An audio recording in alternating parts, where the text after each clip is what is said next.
राधा कृष्ण विखे पाटिल, माँ के दरबार में तो सबको आने की इजाजत है, लेकिन माँ उसी को चाहती है जिसके नियत और नीति में खोट नहीं होती है।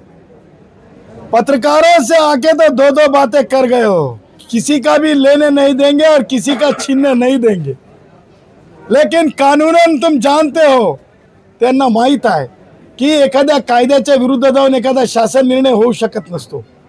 विखे पाटील, तुम्ही ज्या शासन निर्णयाला टिकू दे म्हणताय ते शासन निर्णय तुमच्या डिपार्टमेंटचा आहे का, तुमच्या विभागाचा आहे का, त्या विभागाचे तुम्ही मंत्री आहात का?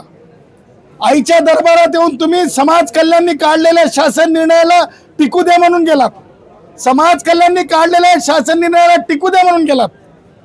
मग तुम्हाला समाज कल्याण मंत्री म्हणून टिकला लागला असं समजू का?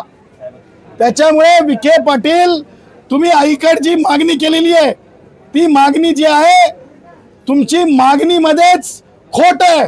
त्याच्यामुळे आई माता, तुम्हाला सांगतो रेणुका आई, तुमची ती मागणी मान्य करणार नाही हे तुम्हालाही माहिती आहे, परंतु तुम्ही खोटा दिखावा खोटा माध्यमांसमोर का बोलून गेलात असा प्रश्न आहे। परंतु एक लक्षात ठेवा, आईच्या दरबारामध्ये, रेणुका आईच्या दरबारामध्ये खोटं बोलल्याचे परिणाम फार अनिष्ट होत असतात, कारण हिंदूंचं हे जागृत देवस्थान आहे आणि ह्याच्या बाबतीमध्ये नक्की राधाकृष्ण विखे पाटील विचार करतील, याच्यात काही वेगळं नाही। कारण मी बोलल्याच्या नंतर ते नक्कीच विचार करतील, डंके की चोट पे त्यांना विचार करावा लागेल।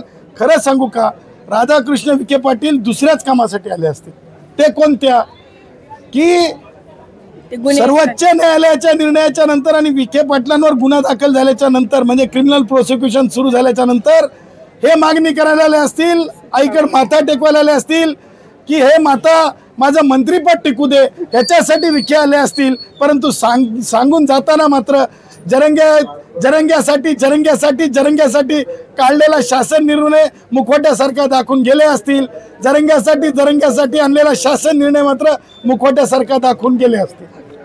सर, न्हावी आणि धोबी समाज एसीतून आरक्षण मागते, तुमचं काय मत? बघा, एक लक्षात घ्या, त्या विषयाचा माझा स्टडी नाही आहे। जे महाराष्ट्रातले नोटिफाईड क्लास आहे त्याच्या बाबतीतला माझा स्टडी आहे। न्हावी भावांच्या बाबतीत किंवा धोबी भावांच्या बाबतीतला सोशल जस्टिसने अनुसूचित जाती जमाती म्हणून स्टडी झाल्याचं मला कुठेही अभ्यासात आलेलं नाही।